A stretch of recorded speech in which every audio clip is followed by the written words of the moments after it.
Kim, vamos começar aqui, né? Falando. Eu, por exemplo, não te entrevisto desde 2017, já faz quase 10 anos. Olha Você só. não era deputado, né? Você era líder do MBL. E eu quero fazer uma pergunta para você nesse cenário. O que mudou na política e no Kim de 2017 para cá? Começando na política, que acho que é mais fácil. Bom, a gente tinha acabado de sair do impeachment, né? Nós tínhamos, naquela época, eu me lembro que a gente tinha saído da eleição de 2016, eleição municipal, inclusive a primeira que o MBL teve candidatos em vários partidos, né? Porque nós não tínhamos um partido próprio. E naquela época o PT estava absolutamente destruído, né? Pós-impeachment, eu me lembro na campanha de 16, os candidatos à prefeitura do PT escondiam o vermelho, escondiam a estrela, né? Acho que foi o momento de maior baixa que eles tiveram, né? E que eles perderam a maior quantidade de prefeitos. Muitos prefeitos de esquerda preferiram ir para o PDT, para o PSB, para partidos que tinham uma imagem mais light, por assim dizer, do que o PT, que estava muito queimado naquela época da Lava Jato. E a gente tinha uma grande esperança, né? E é uma coisa que eu sempre digo, né? Naquela época, o Dirceu, pós-impeachment, dizia que o PT ia ficar pelo menos 16 anos fora do poder, né? Só que o Dirceu não contava com o presente chamado Jair Bolsonaro, que foi capaz de ressuscitar o PT com as suas contradições dentro do governo, com as suas traições em relação à pauta da direita e com a negligência criminosa que a gente viu na pandemia também, né? Desde então, a gente para nesse enfrentamento ali de Lula e Bolsonaro. Acho que a gente chega no fim desse ciclo agora, nessa eleição. Inevitavelmente, qualquer coisa que acontecer representa ali no mínimo um início de fim de petismo e de bolsonarismo, porque ou pelo menos de lulismo, porque é a última eleição do Lula, ganhando ou perdendo, ele não disputa mais. E Flávio Bolsonaro, eu também sinto um desgaste muito grande, pelo que a gente escuta, muita coisa ainda vai sair dele, então eu não acho que ele sobreviva bem também a esse ciclo eleitoral. Acho que a gente chega num momento agora em que, tanto no polo da esquerda como no polo da direita, a tendência é que seja substituído tanto o lulismo quanto o bolsonarismo, e a gente disputa dentro do campo da direita ocupar esse polo que a gente acredita que durante toda a nossa trajetória demonstramos coerência, demonstramos perder popularidade, perder apoio, perder militância tomando as decisões corretas, apesar de impopulares, e essa é a disputa que a gente faz hoje. Em relação ao Kim que você falou, eu não gosto de falar de mim mesmo na terceira pessoa, mas eu acho que e eu tenho também uma péssima capacidade de autoavaliação, né? Mas o que eu posso te dizer, por cima, por assim dizer, que eu ganhei muita experiência, né, dentro do parlamento, com todos os defeitos, e são muitos, que o Congresso Nacional tem, é uma escola, né, principalmente para quem está disposto a aprender, tanto do ponto de vista político, né, do ponto de vista de você aprender a levar as pautas em frente, a você negociar quando você não tem nada, praticamente nada a oferecer, né, porque nunca fui governo, nunca tive cargo, nunca tive emenda, nunca tive nada a oferecer, mas ainda assim consegui aprovar projetos importantes. Nessa semana mesmo aprovei um projeto para suspensão de prescrição em caso de condenados fugitivos, mesmo sem ter nada, como eu coloquei, nenhum cargo como moeda de troca para levar em frente, só a capacidade de articulação e também utilizar e ser um estudioso do regimento interno da Câmara, que também te dá instrumentos para você avançar com pautas ou barrar pautas. Então, eu ganhei uma experiência política durante todo esse tempo, mas também ganhei e sempre fiz questão de me cercar de pessoas melhores do que eu e mais técnicas e mais profundas em vários setores. Eu acho que esse é o principal privilégio de você ser deputado, privilégio que pouquíssimos utilizam porque não consideram um privilégio, consideram um ônus, consideram uma chatice, que é você ter a capacidade de estudar e de ter aulas e de aprender com técnicos muito competentes. Então, dentro da Câmara, a gente tem técnicos que vieram do Tesouro, da Receita Federal, do Banco Central, do Superior Tribunal de Justiça, e todos eles especialistas nas mais diversas pautas, e que eu sempre me consulto, e acho que isso é um dos como eu coloquei, um dos maiores privilégios que se pode ter, você ter acesso aos maiores especialistas do país nas principais áreas, sempre que alguma matéria vai a plenário, vai à votação. Eu acho que uma das matérias que eu mais aprendi e que eu mais me aprofundei foi quando eu fui relator do projeto de lei do licenciamento ambiental. Foram 2 anos de estudo, foram 2 anos de contato com os maiores técnicos do país, que defendiam pontos de vista diferentes, os técnicos da indústria, da infraestrutura, do meio ambiente, do agronegócio. Então, ter essa possibilidade de você debater matérias pelo menos da minha iniciativa, né? Porque eu não sou responsável pelos outros parlamentares. Mas de maneira mais aprofundada, de maneira mais técnica, eu acho que isso é muito positivo, né? Deputado, você é um deputado reconhecido por estudar, não só por seus aliados, mas também por seus opositores. A gente conversa com deputados da esquerda que reconhecem que você estuda as matérias que vota, enfim, leva a sério o trabalho parlamentar. Outro ponto característico seu é a preocupação com o orçamento. O que você já apresentou propostas para reduzir apartamentos funcionais? O que você... as emendas, recentemente, você vai lá, entrega a emenda e fiscaliza. Dá um panorama para a gente do que tem que mudar para que o orçamento público seja levado mais a sério pelos políticos. Bom, eu acho que existem dois aspectos diferentes da sua pergunta, né? Primeiro, como criar um incentivo político para que a maior parte da classe política leve o orçamento a sério. E depois, o que a gente precisa ter de estrutura de orçamento para, enfim, melhorar a gestão das contas públicas. E uma pergunta mais pontual que você fez sobre apartamento funcional. Um dos primeiros projetos que eu apresentei, inclusive apoiado ali em conjunto com o deputado Mendonça Filho, foi da venda dos apartamentos funcionais para reverter isso para o Fundo de Educação Básica, né? A venda dos apartamentos representaria aí 2 bilhões de reais, né, em ativos, né, em arrecadação, que a gente poderia reverter isso para a educação básica, mas evidentemente essa é uma pauta que não avançou no Congresso porque a maioria esmagadora dos deputados utilizam. Eu nunca utilizei apartamento funcional, nem auxílio moradia, nem carro, nem motorista, nem gasolina, nem alimentação, mas infelizmente essa a minha postura não se reflete na maior parte dos parlamentares. Mas todo que é tipo de projetos contra privilégios, e eu fiz questão de não só eu pessoalmente dar o exemplo, mas também apresentar, né, os primeiros projetos de corte de privilégios foram corte de privilégios dos deputados, justamente para me dar legitimidade depois para partir para cima dos privilégios do Ministério Público e do Judiciário, né? Não teve nenhum parlamentar que tenha apoiado, por exemplo, essa proposta dos apartamentos funcionais? A do apartamento funcional vai, quando muito, uns 40 deputados, quando a gente precisaria aí de 257 votos, então a gente está muito distante de ter essa realidade.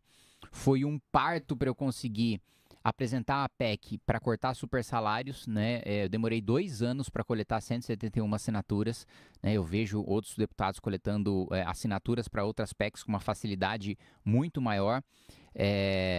Então, realmente uma luta muito difícil, mas eu apresentei, né, no ano passado, uma PEC de equilíbrio fiscal que trata tanto da estrutura do orçamento como do incentivo para a classe política tratar o orçamento de maneira mais responsável. Porque a maior parte dos deputados é do que a gente chama de centrão, né, que não tem nenhuma posição política, que não tem nenhuma ideologia, que precisa votar junto com o governo para receber emendas em troca, inaugurar obras nos seus redutos e se reelegerem, né? A gente está falando aí, eu chutaria cerca de 350 deputados, né? Ou seja, um quórum para mudar a nossa Constituição, né? Que seria de 308, a gente tem 350 que fazem parte desse grupo do Centrão. Eles estão preocupados em ter orçamento para suas bases.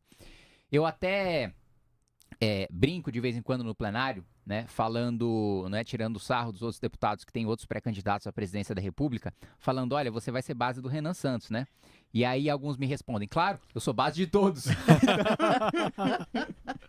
Então, sou o governo, né? De qualquer não forma. Importa quem tá ali, eu sou o governo. Então, a solução que a gente dá, assim, para mim, no mundo ideal, pro Renan também, não deveria haver emenda, né? Porque não é papel de deputado executar o orçamento. Quando você vai em países desenvolvidos, ou isso é muito mal visto dos deputados que fazem isso, ou isso sequer existe, né? Porque o papel do deputado é legislar, é estar junto de uma agenda, né? Se você quer participar do governo, se você quer ter um ministério, você será parte da base e você vai compartilhar da responsabilidade, do ônus e do bônus de ser governo. Quando tiver proposta impopular, você vai estar junto. Quando tiver proposta popular, você vai crescer junto.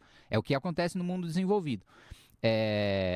Infelizmente, né, no Brasil, a lógica não é essa, não se compartilha a responsabilidade do governo com quem é da base no parlamento, mas você tem essa entrega de emendas. Então, no mundo ideal, você acabaria.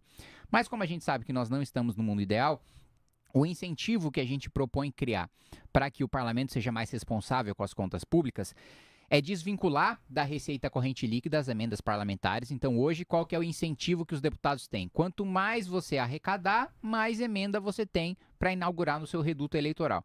A gente quer mudar essa vinculação. A gente quer vincular as emendas parlamentares ao espaço livre, ao espaço discricionário do orçamento. Então, o incentivo deixa de ser quanto mais você arrecadar, mais emenda você tem, para ser quanto mais gasto obrigatório você cortar, mais emenda você tem. Então a gente utiliza o incentivo não ideológico, né, do Centrão de ter mais emendas para uma causa republicana e ideológica de ter responsabilidade fiscal, cortando gasto obrigatório. Então quanto mais responsável fiscalmente for o Congresso, mais emendas ele vai ter e, portanto, com mais facilidade ele vai inaugurar obras no seu reduto eleitoral. Acho que essa mudança de lógica cria um incentivo, né, benéfico para que a gente tenha contas públicas mais controladas, para que a gente tenha condição de baixar juros e desenvolver o nosso país e ter mais margem para investimento público, que é a nossa principal defesa, né? Ter dinheiro para investir em infraestrutura, em ciência e tecnologia, né, em desenvolvimento e incentivo de ter uma inteligência artificial nacional, que é uma das nossas defesas, né,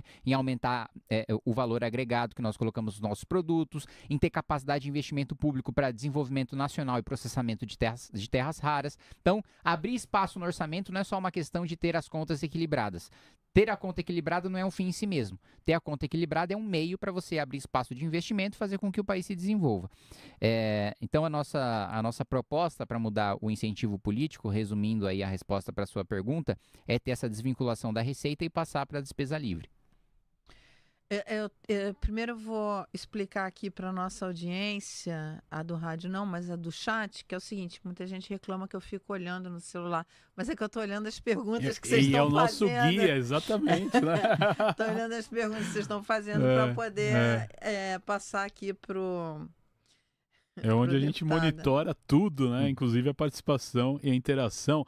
Agora, Kim, como é que você vê hoje, né, no cenário político brasileiro, como você vê a inserção de uma terceira via, né? Como combater essa polarização que já deu pra gente ver que não vai levar o Brasil a nenhum lugar, né? Como é que é esse trabalho? E vocês, né, com a fundação do Missão, com a candidatura do Renan, vocês têm essa proposta para o país, né? Nós não gostamos nem do termo terceira via, nem do termo derrotar a polarização, porque polarização sempre vai existir, né? E nos países desenvolvidos, naturalmente, a eleição acaba culminando, né? É natural que isso aconteça, né, em todos os países, em dois polos, né, que vão, digamos assim, podem não representar todo o espectro ideológico em 100% da sua crença, ou seja, o Lula ele não representa tudo aquilo que toda a esquerda pensa, né? Aliás, uma esquerda mais jovem é bastante crítica ao Lula, acha que o Lula tá mais à direita do que à esquerda, né? A esquerda mais jovem chama o Lula de neoliberal, chama ele de traidor da revolução, enfim, que na minha avaliação é um pensamento maluco, assim. Eu que estou dentro do Congresso sei que ele não tem uma visão nada liberal, nada responsável do ponto de vista fiscal, enfim, de eficiência do Estado, mas essa visão que a esquerda mais jovem tem. Da mesma maneira que o bolsonarismo está muito longe de representar os valores da direita, que é o nosso ponto, ocupar o polo da direita, né? Polarização, esquerda e direita, sempre vai existir. Agora, mas com esse ódio talvez não, né? Isso que eu ia entrar agora. A polarização, ela precisa ter fundamento, ela precisa ser com base em propostas e não em figuras, né? Aliás, saiu hoje uma pesquisa interessante do Poder 360, mostrando que o eleitor que mais se preocupa com proposta apoia o Renan. 74% dos eleitores que se preocupam com proposta, né, apoiam o Renan, né, e depois vem os outros colocados. A média nacional é de 60% de eleitor que se preocupa com proposta. Dentro da parcela do eleitorado do Renan, isso é de 74%. Então, esse é o nosso ponto. Não ser uma polarização entre figuras. Porque a esquerda hoje, tudo que o Lula fizer e tudo que o Lula mandar, ela vai seguir. Né? Eu estou falando de maneira geral, a base do governo, os principais partidos de esquerda, eles submetem os seus projetos ao projeto do Lula. Então, quando o Lula entra em contradição, eles defendem essa contradição, em regra, né? A base do governo. Quando ele implementa uma política pública que anteriormente, por exemplo, a base, me veio uma coisa à cabeça agora, que de um discurso do Lula numa sanção do projeto antifacção. O PT tem historicamente uma posição mais garantista, uma posição mais de defender a emancipação penal, né? De defender menos pessoas sendo presas, de um sentimento anti-encarceramento e de um sentimento de pensar nos criminosos do ponto de vista social, do ponto de vista da ressocialização.